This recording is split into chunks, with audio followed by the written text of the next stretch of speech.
Well, James, it has certainly been a bad week plus for the New York Red Bulls, dating back to last week's match against the San Jose Earthquakes when their new designated player, their star signing Dante Vanzeir, uttered a racial slur in the match, causing the match to be halted for 20-plus minutes.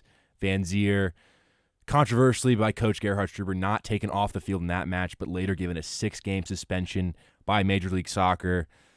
The Red Bulls shaken up a bit right now. That's everything that's happened off the field. On the field, the play hasn't been great, not scoring goals. But, James, there's just so much to get into with the Red Bulls right now. Yeah, I mean, we haven't even mentioned the fact that it's consecutive 1-1 draws with late equalizers just because of the distractions, really, of everything else that's been going on. And it's been bigger than soccer in many ways. And we saw that based on the demonstrations from the supporters at the Houston game this weekend and from the reactions to what happened after the San Jose game. I mean, it's just all been a culmination of a response to a terrible incident and the resulting inaction and, in some cases, some would say weak action in the league and the eventual suspension that Dante ended up getting. So coming into this week's game against Houston on Saturday, there was talk of a supporter walkout planned by the South Ward. Everybody made it clear, Red Bull supporters, that the punishment for Vanzeir being 6 games was not enough. They don't think it was enough from the league. They don't like Gerhard Struber's actions in not subbing off Vanzeir. And on the football side of things, Red Bulls fans are not happy with Gerhard Struber in terms of tactically the way they're playing soccer. So we heard some fire Struber chants at the Houston Dynamo game, and then the fans left the South Ward, which was quite the sight to see.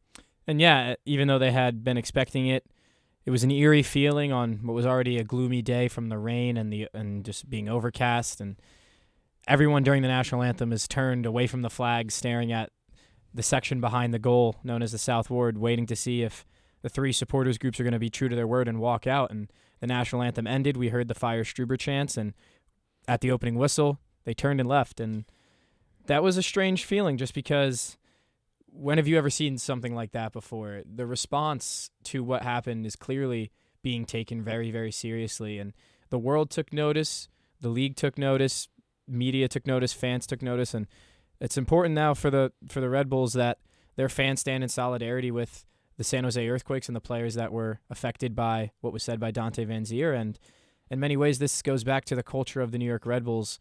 Even in the early days as the New York, New Jersey Metro Stars have always been active and rooted in social change and standing up for causes that they believe in. And the players seem to have been supportive of the fans' decision to walk out, standing up for what they believe in, because it seems the players have pretty clearly come to the consensus that they don't stand for any sort of racism, and they certainly don't tolerate that kind of language. And here is that walkout. It was a truly stunning sight. Take a look.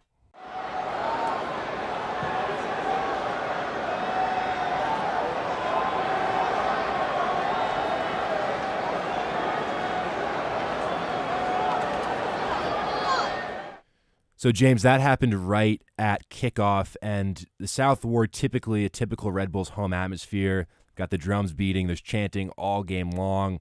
Without them, sort of an eerie silence all around Red Bull Arena. You know, the Red Bulls would get into a good attacking area, and you would hear some cheering, but it was those in-between moments, just moments in possession, where it was really strangely quiet, and it's just an atmosphere that felt almost like a COVID game a little bit. Yeah, definitely had that pandemic feel to it in between big moments. And we both highlighted it during the game. We both noticed that when the Red Bulls had the ball and were going towards goal, that the crescendo from the crowd was more noticeable because, you know, the South Ward wasn't always singing.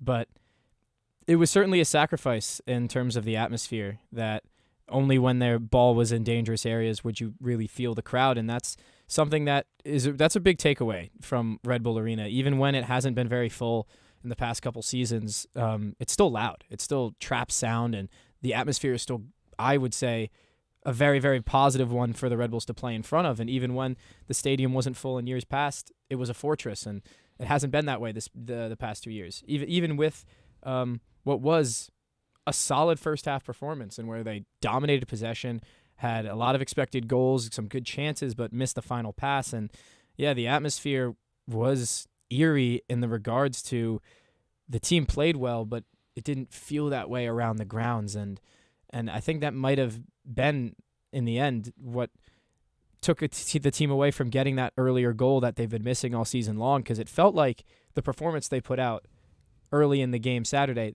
Today, that game would have been the game for them to really get some goals, and I think maybe the atmosphere, not to blame the fans because they're certainly standing up for what's right, but that maybe took away from just the mental edge of the players in certain stances. But again, the excuses can't be made because they're so close to getting these goals, and it just seems so far away at the same time. Yeah, what gets lost in everything that happens off the field is that this was probably, like you were saying, James, one of the more positive performances from the Red Bulls that we've seen this season.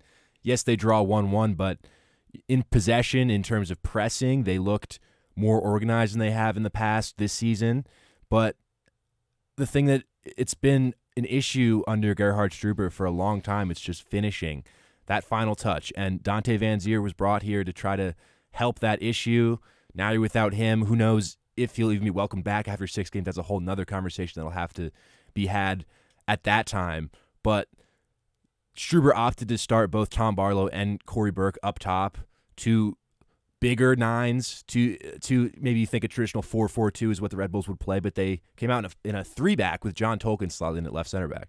Yeah, and that's the second time in a row they've gone with that shape, and it's probably the second best strong performance in a row. We were saying similar things after the first half against San Jose, that they looked strong, but still were missing that final killer instinct in front of goal. And I thought Tolkin playing out of position was great, and I thought Reyes and Nealis strong again, except for that one blemish from Andres defending that aerial ball that both went up to attack it and ended up picking it out of their own net at the end of that. But I really liked what Omir Fernandez brought underneath the two strikers, Barlow and Burke, because what they've been missing really, and I think across Major League Soccer, you really need to have a strong number 10 in order to compete at a high level. While, we talked about this, we've seen Europe kind of stray away from the 10 position and go to dual 8s. 4-3-3 has been the modus operandi there. Still in Major League Soccer, the best teams have a single playmaker that stands out. And I think the Red Bulls have missed that with Luquinhas injured and his form dropping off in the middle of last season. Omir in these last 2 games has been very valuable in that 10 role. And I talked to him about that after the San Jose game. He said he's not used to playing there, but he really likes it. Struber said he's gaining confidence, and we saw him get the eventual equalizer in the 90th minute.